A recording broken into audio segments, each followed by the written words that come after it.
misma línea de lo que hablé el jueves en el estudio de Es la Biblia, ¿verdad? Incluso voy a repetir algunas de las mismas ideas, pero lo voy a hacer centrándome en un tema concreto, y es el tema de la mujer. Lo mismo que dije el otro día, lo que voy a decir en esta mañana no representa necesariamente el sentir general de todas las iglesias de Cristo en España, aunque sí de su gran mayoría. Lo digo con la única intención de proporcionarnos material para ayudaros a la reflexión y a que podáis llegar a vuestras propias conclusiones. Voy a leer un versículo de la Biblia, un versículo de Pablo a Timoteo, un versículo que no voy ni a analizar ni a interpretar, porque ya lo hice minuciosamente en otra ocasión y si alguien está interesado me lo puede pedir al terminar. Dice Pablo, en 1 de Timoteo, capítulo 2, versículos 11 a 12, «La mujer aprende en silencio con toda sujeción, porque no permito a la mujer enseñar ni ejercer dominio sobre el hombre, sino estar en silencio».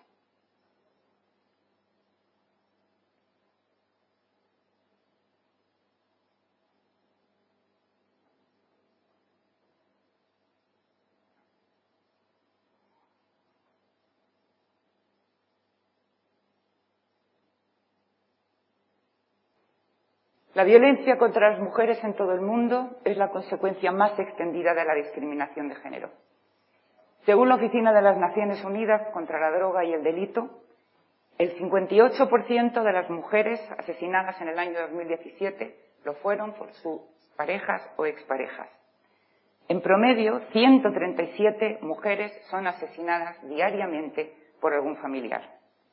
Según la Organización Mundial de la Salud, el 35% de la población femenina ha sufrido alguna vez en su vida violencia física y o sexual por parte de algún familiar o violencia sexual por alguien no relacionado con ella. Siguen siendo muy pocas las mujeres que denuncian, lo cual, según la Organización Mundial de la Salud, confirma que todavía quedan muchísimo camino por recorrer. Catalina, la voy a llamar así, aunque ese no es su verdadero nombre, pero es una historia real. Tiene 16 años, vive en Colombia. Perdón. Su padre le pegaba desde niña con cinturones de cuero, cables o con trozos de madera en la cabeza hasta hacerla sangrar. Su madre la obligó a vender su cuerpo y consumir sustancias cuando tenía 14 años. Cuando acudió a su abuelo, intentó violarla.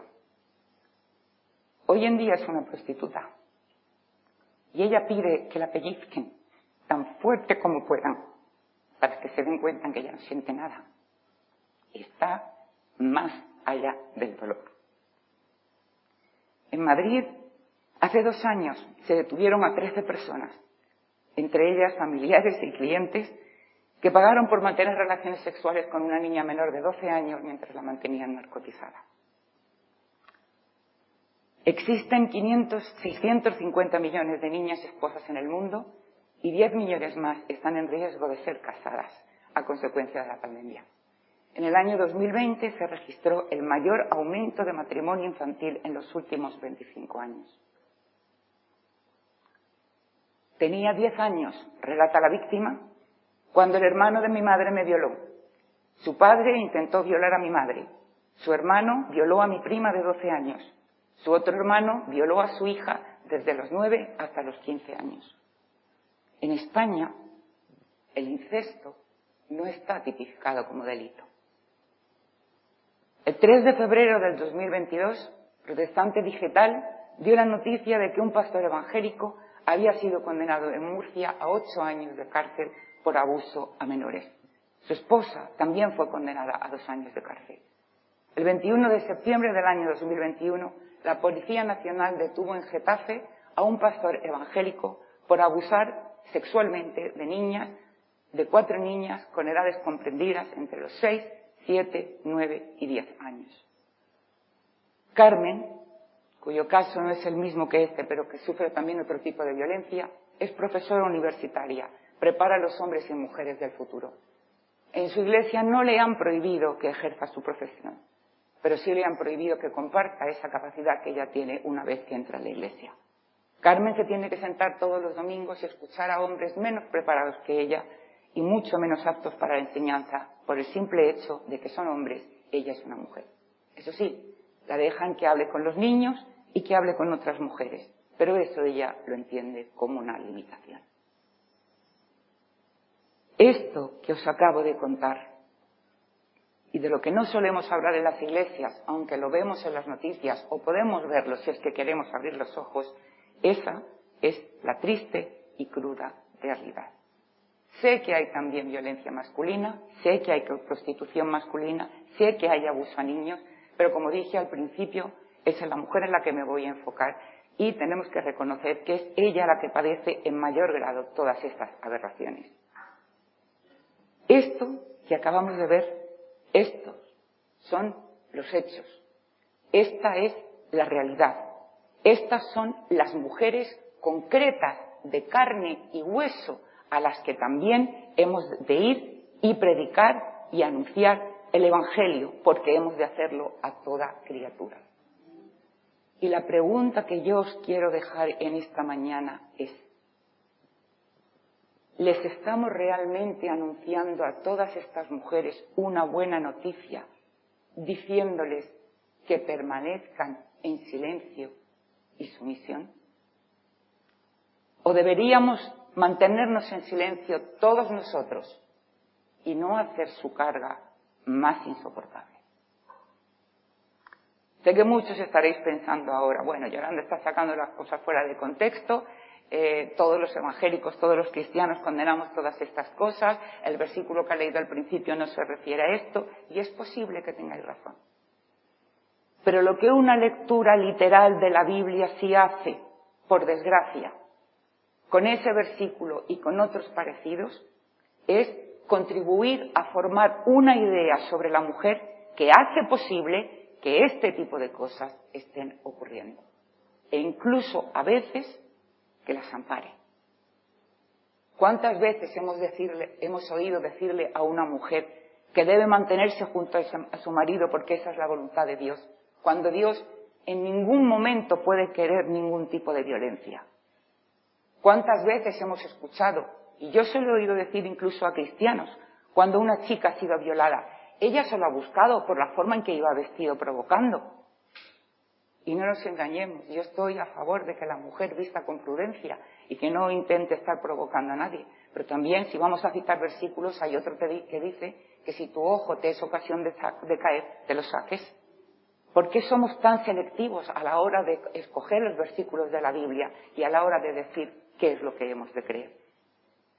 La mujer que pasa por una situación como esta, y creerme que nadie busca pasar por una situación así, no solamente sufre física, emocional y psicológicamente, y lo hace durante toda su vida, sino que además de eso, tiene su autoestima tan por los suelos, cree que tiene tan poco valor, que vale tanto, que incluso llega el momento en que justifica y le parece bien que le esté pasando todo lo que está pasando, porque cree que se lo merece, porque no vale nada.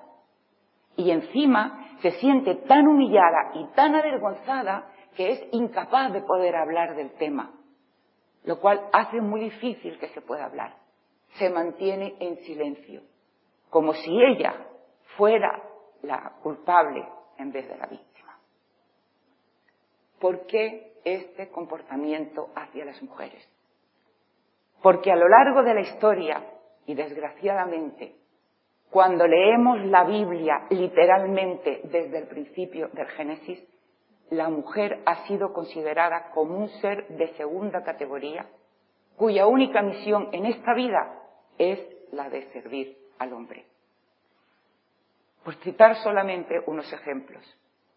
El propio Pablo, en el versículo siguiente, al que leí al principio, dice que Adán fue creado primero y la mujer después, lo cual tiene que significar algo. El 10º mandamiento trata a la mujer como si fuera una posesión más del hombre, después de su casa, es decir, tiene menos valor que la casa. Los judíos piadosos rezaban todas las mañanas diciendo: Señor, te doy las gracias porque no me has hecho ni gentil, ni esclavo, ni mujer. Y si el orden tiene alguna indicación, ser mujer era peor incluso que ser esclavo, que el peor de los esclavos. Orígenes, que era un teólogo del siglo II, decía que es impropio de la mujer hablar en una asamblea sin que importe lo que diga, aun en el caso de que pronuncie cosas admirables o incluso santas, pues nada de eso tiene mayor importancia por el hecho de proceder de la boca de una mujer. Agustín de Hipona, teólogo del siglo IV, dijo que la mujer fue hecha como ayuda para el varón, pero esa ayuda se refería solamente a la procreación, porque Dios no le habría dado al hombre la ayuda de una mujer porque no le servía para nada, le habría dado otro hombre para que le ayudara. Los reformadores tampoco ayudaron mucho. Tanto Lutero como Calvino seguían pensando que la mujer era inferior al hombre y su única misión era la de asistirle. En la actualidad es cierto que nos esforzamos en que las cosas cambien y nosotros decimos, no, somos iguales pero diferentes. Y no nos damos cuenta que al añadir ese pero, ya estamos diciendo que no somos iguales. Y esa desigualdad se manifiesta en las funciones a las que hemos sido llamados. Al hombre le corresponde dirigir, liderar y ser cabeza, y a la mujer le corresponde callar, someterse y seguir al hombre. Así que sí, puede que lo estemos intentando, pero nuestro discurso, en el fondo, sigue siendo el mismo. Un discurso que no ayuda a los millones de mujeres que habitamos en este planeta y muchísimo menos a aquellas cuyos casos os he expuesto al principio. Seguimos pensando que la mujer tiene una misión muy diferente a la del hombre y lo pensamos porque lo dice la Biblia. Y la Biblia es nuestra norma de fe y conducta. Es más, la Biblia es la palabra de Dios y si lo dice la Biblia es Dios mismo quien lo dice. Y nosotros no somos quien para cuestionarle. Y como se me ha dicho esta mañana, aunque no entendamos muchas cosas, pues tal vez algún día, cuando estemos en su presencia, lo entendamos. Mientras tanto, simplemente lo tenemos que aceptar. Pero la pregunta que yo me hago es, ¿lo dice realmente la Biblia? Sí, sé que hay ciertos versículos que parecen indicarlo, como también sé que el versículo 14 del mismo pasaje que os leí al principio dice que la mujer se salvará engendrando hijos. Y todos sabemos que la salvación viene de Dios y no a causa de la maternidad. Así que la pregunta sigue estando en pie. ¿Lo dice realmente el conjunto de las enseñanzas de la Biblia? Pero mirad, antes de intentar dar respuesta a esta pregunta, permitidme que haga una pequeña puntualización que me parece que a veces no tenemos muy clara. Y es que todos, absolutamente todos, estamos interpretando la Biblia al leerla. Nadie sabe realmente lo que la Biblia está diciendo. Todos estamos interpretando. Incluso el que cree que la abre y dice, no, esto es lo que dice la Biblia, la interpreta. Y eso por varios motivos. Para empezar, porque cuando leemos la Biblia, estamos leyendo una traducción. Y todo aquel que sabe de algún idioma sabe que toda traducción es en sí una interpretación. Lo podéis comprobar fácilmente. Abrir varias versiones de la Biblia en un mismo pasaje y veréis cómo el mensaje que se está transmitiendo a veces es bastante diferente. En segundo lugar, porque aunque sigamos una regla de hermenéutica, no hay una sola regla de hermenéutica, hay varias. Y por lo tanto, según la que sigamos, vamos a llegar a una conclusión distinta de la que van a llegar los demás. En tercer lugar, y esto es muy importante que lo entendamos, es porque en la Biblia, a veces, si cogemos versículos sueltos y no entendemos ni lo que estamos leyendo, sino simplemente los queremos aplicar de forma literal, nos vamos a encontrar con que nos dan enseñanzas que se contradicen unas a otras y no vamos a saber cuál tenemos que elegir. Por ejemplo, 1 de Timoteo 2, 11 y 12, como os dije al principio, dice que la mujer aprende en silencio con toda sujeción.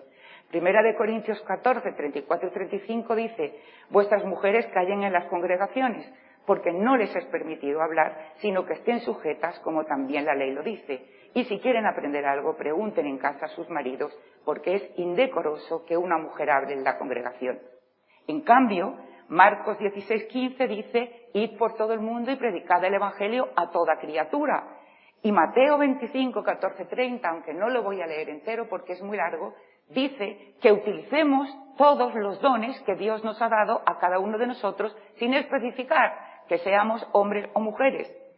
1 de Corintios 11:1, Pablo nos dice que seamos imitadores de Él y nos lo dice a todos, igual que Él es imitador de Cristo.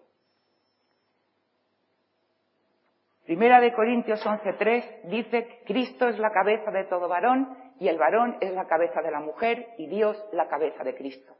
Pero Colosenses 1:18 dice que el Cristo es la cabeza del cuerpo, que es la Iglesia, el primogénito de entre los muertos para que en todo tenga la preeminencia. Y Gálatas 3:28 dice, ya no hay judío ni griego, ya no hay esclavo ni libre, no hay varón ni mujer, porque todos vosotros sois uno en Cristo Jesús. Y ahora yo os formulo una pregunta. ¿Se aplican todos estos versículos a las mujeres o solamente a algunos? Si solo son algunos, ¿quién decide cuáles? Y si son todos, ¿por qué nos fijamos solamente en aquellos que prohíben hacer a la mujer cosas y no nos fijamos en aquellos en los que le están diciendo a la mujer que las haga?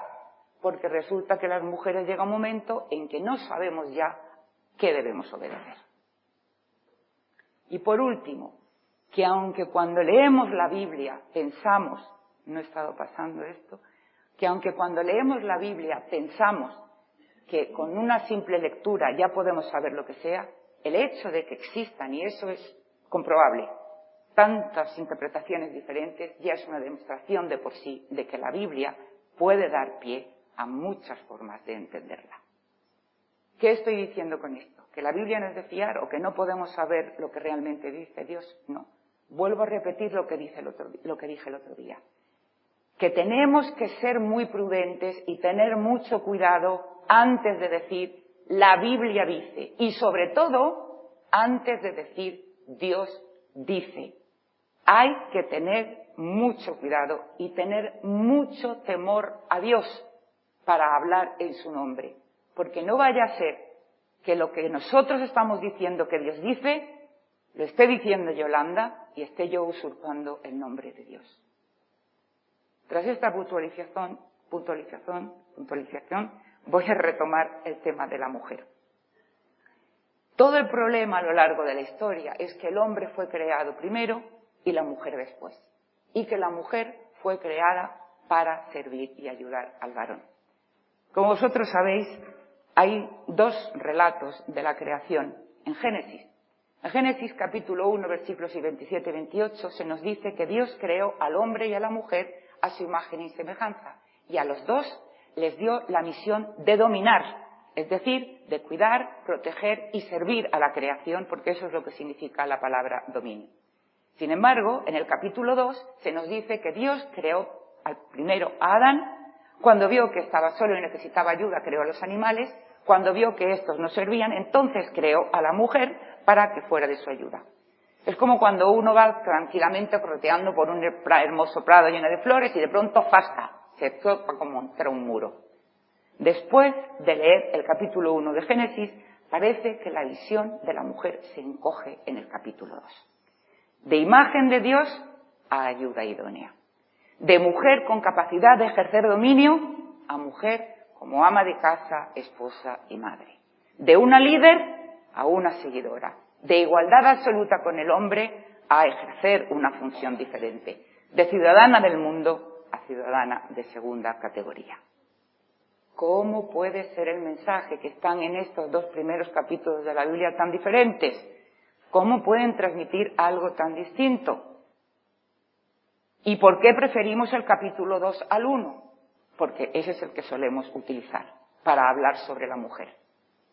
Y el hecho de que hagamos énfasis en el capítulo 2 y el que estemos siempre reforzando la idea de que el propósito de la que mujer fuera creada fue el de asistir y ayudar al varón, ha contribuido a formar la idea de que la mujer es en algún sentido inferior al hombre. Es como si estuviéramos diciendo, no, Dios creó al hombre y le dio un gran propósito, el de liderar, el de dominar todo, y después creó a la mujer para que le sirviera a él. ¿Entendéis por qué nuestra interpretación de la Biblia da pie a que el comportamiento del mundo e incluso de muchos cristianos sea como los casos que os mencioné al principio? Nosotros estamos dando pie a eso. ¿Qué hacemos entonces? ¿Ignoramos el capítulo 2 y nos vamos solamente al versículo 1? No. Como dije el otro día, en casos de duda hay que acudir ¿a quién? A los expertos. Y los expertos nos indican que cuando nosotros leemos la expresión ayuda idónea, no nos hacemos realmente una idea verdadera de lo que esa ayuda significa. En hebreo la expresión, y digo como Eli, no sé hebreo, así que no sé si lo estoy pronunciando bien o no, pero la expresión es ezer kenegdo. La palabra ezer, es decir, la palabra ayuda, aparece 21 veces en el Antiguo Testamento. 2 veces en Génesis para referirse a la mujer. 3 veces para referirse a pueblos a los que Israel pide ayuda militar. Y 16 veces para referirse a Dios como la ayuda de Israel. Pensadlo, por favor, por un momento. La misma palabra que se emplea para decir que Dios es la ayuda de Israel, se emplea para decir que Dios es la ayuda del hombre. En todas las ocasiones, la palabra ezer, que de acuerdo a David Friedman, que es un especialista en lenguas semíticas, tiene una raíz doble y significa rescatar y salvar por un lado y fuerza y resistencia por otro, en todos los casos se utiliza en un contexto militar. Israel busca ayuda de sus vecinos, Dios es el escudo y defensa de su pueblo, Dios es mejor que carros y caballos, Dios está en pie como un centinela vigilando a su pueblo. Dios es presentado como un guerrero dando su ayuda, una ayuda vital, fuerte, poderosa y de rescate. En cuanto al término kenegdo, traducido como idónea, literalmente significa enfrente de. La mujer no ha sido creada ni inferior ni superior al hombre, sino como una igual. Y no hay ningún sentido de subordinación expresado ni en ese versículo de Génesis ni en ningún lugar en el capítulo 2 de Génesis. Es más, en ningún momento en Génesis 2 se dice cómo de aplicar y ejercer esa ayuda la mujer. Cuando nosotros leemos Dios creó ayuda idónea para él, automáticamente asumimos la interpretación, porque evidentemente es la que nos interesa, de decir, no, es que Dios creó a la mujer para que ayudara al hombre. Pero cuidado, este texto también puede ser entendido de otra manera. También puede ser entendido como que Dios creó al hombre y le dio una misión, y esa misión era la que debería de dominar, es decir, cuidar, proteger y servir a toda la creación. Y como no lo podía servir solo, creó a la mujer para que sirviera de ayuda, no al hombre, sino para que sirviera de ayuda para realizar esa misión conjunta que los dioses tenían que realizar. Y si entendemos las cosas de esta manera, entonces resulta que lo que el capítulo 1 de Génesis dice y el capítulo 2, a fin de cuentas, no es tan diferente, sino que realmente están indicando exactamente lo mismo. Ninguno de los dos en Génesis aparece la mujer como un ser dependiente, necesitado, vulnerable, indefensa o sin capacidad para liderazgo o débil. Es que no se encuentran esas palabras en el texto. Las mujeres no somos meras espectadoras de lo que ocurre a nuestro alrededor, sino que somos agentes del reino y responsables de todo lo que ocurre a nuestro alrededor. Es cierto que tras la caída se le dijo a Eva que su marido se enseñaría de ella. Pero, lo que perdimos en la caída, lo recuperamos gracias a la obra salvadora y redentora de Jesús. Jesús no vino solo a cambiar un poco el mundo conocido, no. Jesús vino a restaurar, a restablecer la relación original que el ser humano tenía con Dios. Vino a restaurar en nosotros esa imagen de Dios que habíamos perdido.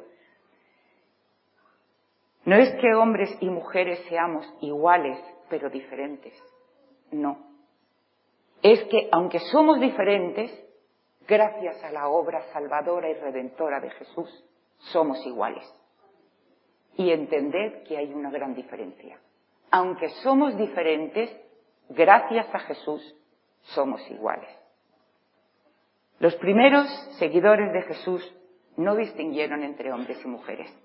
La orden de esperar en Jerusalén a recibir el Espíritu Santo no se entendió que fuera exclusiva de los 12, ni solo exclusiva de hombres, porque nos encontramos que estaban reunidos no solamente los 12, sino también mujeres entre las que se encontraba la madre del propio Jesús y sus hermanos. Todos esperan orando y todos reciben el Espíritu. Y Lucas nos cuenta que cuando reciben el Espíritu, todos hablan en lengua, y no especifica que solamente lo hicieran los hombres. Es más, cuando Pedro inicia su discurso, pronuncia o repite una profecía del profeta Joel, que dice: sobre mis siervos y sobre mis siervas derramaré en aquellos días de mi espíritu y profetizarán. Y quiero que recordéis que la profecía en el Nuevo Testamento no es tanto una predicción del futuro, sino que profeta es aquel que habla y predica acerca de Jesucristo. Y según Hechos 13, es un portavoz de Dios acreditado por la Iglesia. La mujer también puede ser profeta. Y Pablo. Yo lo siento en el alma, pero creo que a Pablo se le ha confundido muchas veces injustamente con un machista, porque hemos sido selectivos a la hora de elegir qué textos de Pablo leer y cómo interpretarlos. Por ejemplo, nos solemos centrar en 1 de Timoteo, que es el que le leí al principio, y 1 de Corintios 14. Y como he dicho, no los voy a analizar porque ya lo hice en otra ocasión. Pero los dos son textos correctivos. Los dos están escritos a iglesias, situaciones en las que hay problemas que no conocemos en gran parte. Mirad, imaginad por un momento que tras la pandemia, cuando empezamos a poder abrir las iglesias, yo hubiera escrito una carta a la iglesia de 2 hermanas y les hubiera dicho: hermanos, por amor a vuestro prójimo, usad siempre y en todo lugar la mascarilla. ¿Habría tenido sentido que lo hubiera hecho? Yo creo que sí, ¿no? Y todos lo habríamos entendido por qué lo estaba diciendo. Pero ahora suponer que dentro de 1000 años alguien se encuentra esa carta, alguien que no tiene ni idea de qué ocurrió la pandemia, y lee: hermanos, por amor a vuestro prójimo hay que usar siempre y en todo lugar la mascarilla. Y dice: a ver, los cristianos tenemos que usar siempre, en todo lugar, en todo momento mascarilla. Y ahí vemos a los cristianos con la cara tapada por el resto de sus vidas. ¿Habría tenido sentido? Yo no me estoy comparando para nada con el apóstol Pablo, evidentemente, pero sabéis el punto que quiero dar, estoy dando a entender. Mirad, no podemos intentar aplicar lo que dice la Biblia si no entendemos realmente lo que el autor quería decir cuando le escribió. Un punto que no voy a remarcar lo suficiente. Puede que muchas veces estemos predicando la Biblia, sí, pero muchas veces no estamos predicando el contenido y estamos sacrificando el contenido por la letra. Además, hay otro aspecto de Pablo que realmente no solemos hablar mucho de él y no sé por qué. Mira, cuando Pablo se encontraba en su segundo viaje misionero, él intentaba, junto a otros hermanos, visitar las iglesias que tanto él y Bernabé habían fundado a través de su primer viaje. Pero el Espíritu les indica que hay un cambio de planes y los dirige hacia Macedonia, es decir, la actual Grecia. Así que Pablo, obediente a la voz del Espíritu, y sus hermanos se van hacia allí y no paran hasta que llegan a Filipo. Yo imagino que durante el viaje pues irían hablando y teniendo grandes expectativas, porque parecía que Dios por fin iba a abrir la puerta a Europa. Y seguramente estarían esperando que cuando llegaran pues se encontrarían a lo mejor con una sinagoga llena de hombres o con una plaza llena de hombres dispuestos a escucharle. ¿Y con quién se encuentra Pablo? Se encuentra con un grupo de mujeres en las afueras de la ciudad, sentadas junto a un río en un sábado, sentadas orando. ¿Y qué hace Pablo? Pablo, contrariamente a toda la educación que había recibido y contrariamente a toda la costumbre de la época, pero un Pablo que ya había sido transformado por su encuentro personal con Jesús, se sienta y se pone a hablar con esas mujeres. Y la primera en recibir a Jesús en su corazón se llamó Lidia. Una mujer fue la primera persona que aceptó el Evangelio en Europa. Años más tarde, cuando Pablo se encuentra en la cárcel en Roma, escribe a esta iglesia tan querida en Filipo y les dice que se alegra que desde el primer momento hasta ahora habían colaborado con él en la difusión del Evangelio. Y seguramente que al escribir estas palabras estaba recordando ese primer momento en el que solo encontró mujeres. Y a pesar de que en la iglesia de Filipo ya había hombres, en ningún momento en su carta les dice que las mujeres deben ceder su puesto a los hombres y dejar que ellos hagan el trabajo. Al contrario, en el versículo 27 de este primer capítulo les dice: solo os pido que vuestra conducta sea digna del mensaje evangélico de Cristo, para que tanto si voy a visitaros yo mismo y lo veo, como si estoy ausente y llega a mis oídos lo que os dice de vosotros, compruebe que permanecéis unidos, luchando todos a una por manteneros fieles al mensaje evangélico. Luchando todos, hombres y mujeres a una. Mirad, probablemente nunca lleguemos a ponernos de acuerdo en la interpretación de ciertos pasajes de Pablo. Pero como dije el otro día, el centro de nuestra esperanza, el centro de nuestra predicación, el origen donde tenemos que ir a buscar la respuesta para todas nuestras preguntas es Jesús. Porque Él no solamente es la palabra inspirada de Dios, no, es que Él es la palabra de Dios. Y aunque yo lo he dejado a Él para el último lugar, es por Él por quien debemos empezar. Así que ahora voy a compartiros algo acerca sobre Jesús. Y me voy a limitar a 3 mujeres en su vida. La primera es cuando habla con la mujer samaritana. Es un pasaje totalmente alucinante. Para empezar, es la conversación privada más larga que Jesús tiene con una persona en toda la Biblia. Y la tiene con una mujer. Y para más, samaritana. Es decir, que no solamente rompe con un tabú, sino que rompe directamente con más de uno. Una mujer con la que además quiere compartir el recipiente del que ella está sacando agua, sabiendo que eso, según la ley, lo hace a él impuro. Una mujer que, según los comentaristas y según muchos de nosotros, era una inmoral porque había tenido 5 mujeres y encima ahora estaba viviendo con un hombre y estaba sin casarse. Y no sabemos realmente cuál es la situación de esta mujer. ¿Qué pasa si es que esta mujer no había podido tener hijos y los sucesivos maridos la habían estado repudiando? ¿Qué pasa si esta mujer había estado sometida a la ley del levirato y su primer marido había muerto y la habían seguido casando con un familiar tras de otro? ¿Sabéis lo que le ocurría a la mujer Israel en ese momento? La mujer a partir de los 12 años y medio ya podía ser dada en matrimonio y tener relaciones sexuales con su marido. Pero si su marido moría, se la entregaban a otro. Pero conforme iba pasando de mano en mano, iba perdiendo todo su valor y al final ya nadie la quería. A lo mejor esta mujer estaba viviendo con este hombre sin estar casada porque no tenía otra forma de subsistencia. No lo sabemos, pero claro, nosotros ya la hemos juzgado. Sin embargo, a Jesús no parece importarle nada de eso. No le importa si esta mujer tenía mala reputación, no le importa si era una inmoral, no le importa nada de eso. Una mujer cuyo nombre incluso desconocemos es una mujer a la que le hace las 2 revelaciones más trascendentales que tenemos en la Escritura. La primera es que le dice quién es Él. Yo soy el Mesías. Fijaros, Juan nos dice un poco antes que había estado hablando Jesús con Nicodemo. Y sin embargo a él no se lo dice, y se lo dice a esta mujer. Y la segunda revelación que le hace es que le dice quién es Dios. Y le dice, Dios es espíritu.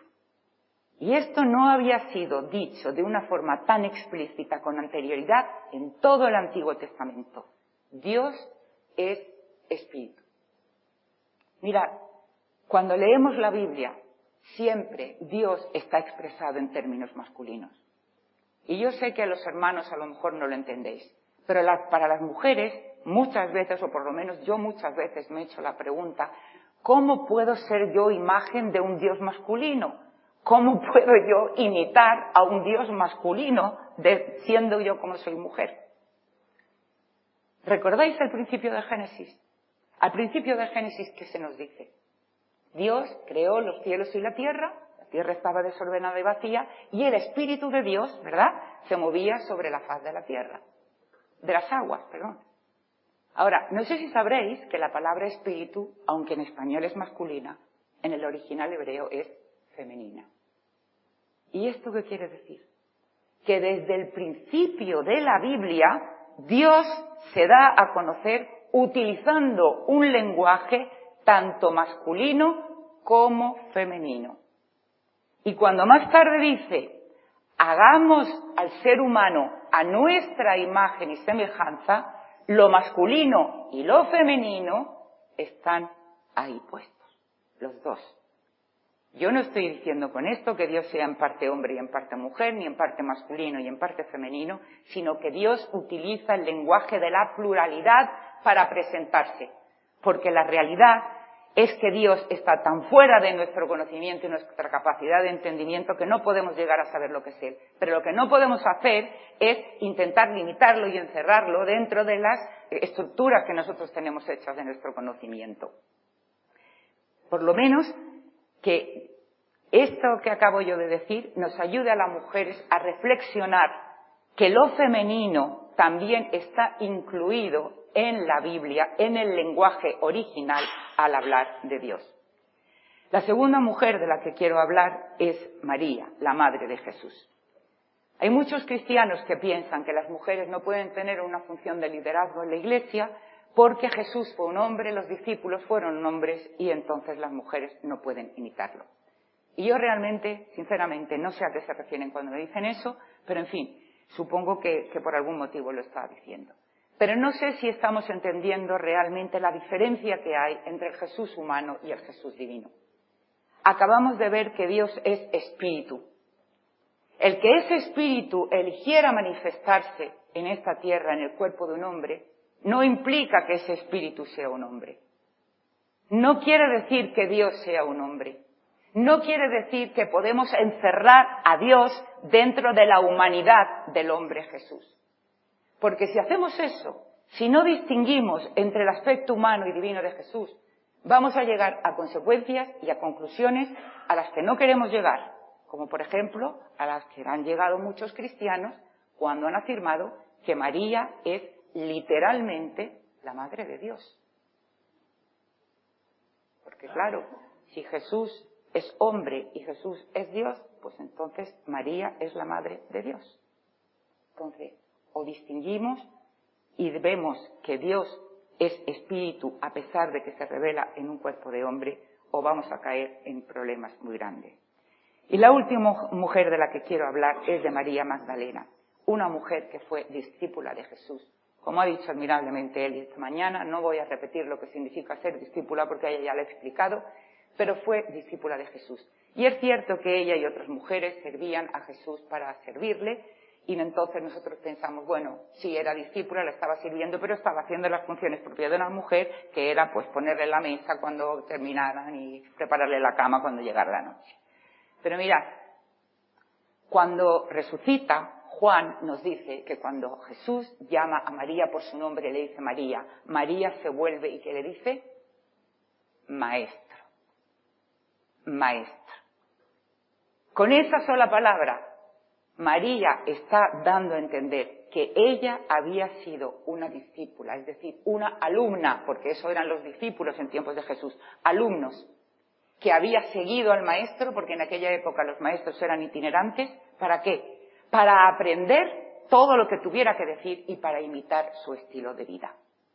Esa mujer que eligió esa forma de vida, que eligió ser discípula de Jesús, en los momentos más difíciles de la vida de Jesús, en los momentos de su mayor agonía, cuando Jesús ve que es traicionado por uno de aquellos que él había elegido, cuando ve que es negado por aquel a quien tenía tan cerca de su corazón, cuando es abandonado por la mayoría de los que eligió, esa mujer que no había sido elegida, pero que ella eligió seguirle a él, esa mujer se mantuvo junto a Jesús hasta la cruz. Y además, esa mujer fue la elegida por Jesús para que fuera la primera testigo de la resurrección, que es el elemento central para el cristianismo. No podríamos decir, pero es que claro, es que ella y otras mujeres acudieron a la tumba porque iban a realizar la función de las mujeres, que era preparar el cuerpo de Jesús. Sí, es cierto, pero Jesús no tenía por qué habérsele presentado a ella. Podía haber esperado y haberse presentado a un hombre, o haberse ido directamente a presentarse a un hombre. Y no lo hizo. Eligió a María, eligió a una mujer para que fuera la primera testigo del hecho más importante para el cristiano, la resurrección suya. Y no solamente eso, sino que la envió, le dijo, ve y dile a los discípulos que yo he resucitado. ¿Y qué hizo con aquel acto? La convirtió en la primera apóstol. Por eso María Magdalena ha sido en muchas ocasiones llamado la apóstol de los apóstoles. ¿Por qué entonces la historia de la Iglesia es una historia de tanta desigualdad? Porque mirad, así como en el reino de Dios la igualdad es un hecho, en el resto del mundo no lo es. Y la Iglesia, desde sus orígenes, en vez de mantenerse fieles al mensaje del reino, sucumbió a las costumbres de la época. Entre otras cosas, sin mala intención, como el propio Pablo explica, para no ser piedra de tropiezo, para que la forma en que se estaban comportando dentro de la Iglesia, tan distinta a la que se tenían que comportar fuera en el mundo, no chocara y no fuera eso un impedimento para que la gente llegara a Cristo. Pero nuestro error es no conocer la historia lo suficiente como para comprender a estas alturas ya que no es ir detrás del mundo, admitir la igualdad completa de la mujer con respecto al hombre, incluso dentro de la Iglesia, en las funciones a realizar. Es todo lo contrario. Es seguir al mundo en no aceptar esa igualdad. Tal vez no el mundo actual, pero sí el mundo del pasado. Y voy a terminar ya y quiero hacerlo explicándoos las dos cosas o las dos ideas que me han motivado a daros esta charla. Por un lado, quería mostraros que la interpretación que hagamos de cualquier texto bíblico, de cualquier pasaje, importa e importa mucho. Y no solamente importa porque tengamos que asegurarnos de mantener siempre la sana doctrina, sino que importa porque la interpretación que estamos haciendo de cualquier pasaje de la Biblia está afectando a millones de personas. Mirad, la finalidad de la Biblia es que lleguemos a conocer a Dios. Y la finalidad de conocer a Dios es que podamos llegar a imitarle. Como decía Eli esta mañana, la finalidad de conocer a Dios es que podamos ponernos sus gafas y mirar a las personas de la misma forma en que Él nos ve. Al principio de su ministerio, cuando Jesús habla en la sinagoga, cita al profeta Isaías y dice que Él había venido a traer, ¿qué? A traer salvación, sanación, liberación, luz, gracia y a hacerlo todo como con amor. Nosotros hemos sido recreados para amar a las personas antes que a los principios, las leyes y los mandamientos. Por desgracia, amamos más las leyes, los mandamientos y los principios que a las personas. ¿Y sabéis qué es lo más triste de todo esto? Que a lo largo de la historia, las interpretaciones de los pasajes van cambiando. Nuestra forma de entender los textos cambia. Pero el daño que estamos haciendo a las personas en el camino, ese daño ya es irreparable. Si nuestra interpretación no nos lleva a mandar un mensaje de salvación, de sanación, de luz, de libertad, de gracia, de amor, de compasión, de misericordia, entonces puede, hermanos, que estemos predicando la letra de la Biblia, pero no estamos predicando al Dios del que la Biblia nos habla. Y en segundo lugar, y ahora quiero dirigirme exclusivamente a las mujeres. Hermanas, lo único que nos debe importar en nuestra vida es cómo nos ve Dios, porque Él es al único a quien debemos obediencia. Lo único que debe importarnos es qué quiere Dios de nosotras. Eso es lo único que Dios tiene que importar. Dios nos ha creado, igual que al hombre, a su imagen. ¿Y lo ha hecho para qué? Con el propósito de que dominemos toda la tierra. Y por dominio se refiere a que cuidemos, a que protejamos, a que sirvamos a todos nuestros semejantes. Mirad, las mujeres formamos como mínimo la mitad de la Iglesia. ¿Vamos a permitir que el cuerpo de Cristo siga medio dormido, siga medio atrofiado, siga medio paralizado por nuestras causas? Hermanas, es hora ya de despertarse, es hora ya de sacudirse el letargo, es hora ya de dejar a un lado los miedos, las inseguridades, las dudas, es hora ya de dejar toda la carga sobre los hombros de los hermanos, porque ellos ya tienen su parte de carga, pero nosotras hemos sido creadas para compartir esa carga, nosotras hemos sido creadas para ayudarlos a ellos en la misión conjunta que Dios nos ha encomendado a todos. que es la de cuidar a nuestra familia, sí, pero no solo eso. Las mujeres también hemos sido llamadas a acabar con el mal. Y además, como mujeres, que comprendemos a otras mujeres, tenemos la sensibilidad y la capacidad de ser la voz de tantas mujeres que no pueden hablar por la situación en la que atraviesan, que seamos esa voz de denuncia, que salgamos, que denunciemos públicamente toda injusticia, tantas atrocidades, tantas barbaridades como se están cometiendo, no solo contra las mujeres, sino contra cualquier ser humano que está siendo oprimido y pisoteado en la actualidad. Levantemos nuestras voces. Ya ha pasado demasiado tiempo de silencio. Es hora de que nos levantemos, de que juntos utilicemos los dones que Dios nos ha dado y que juntos ayudemos a terminar, a luchar contra el mal en esta tierra y a extender el reino de Dios por todas partes, como es su voluntad. Yo espero de todo corazón no haber ofendido a ninguna hermana en esta mañana, porque sabéis que no ha sido mi intención, y si lo ha sido pido perdón, porque sabéis que no soy así. Pero como mujer yo espero haber puesto por lo menos una chispa en el corazón de todas mis hermanas. Una chispa que espero de todo corazón que prenda, que os ayude a comprender realmente quiénes sois a los ojos de Dios. El valor que tenéis a sus ojos, la importancia que tenéis a sus ojos y lo mucho que Él está esperando de vosotras.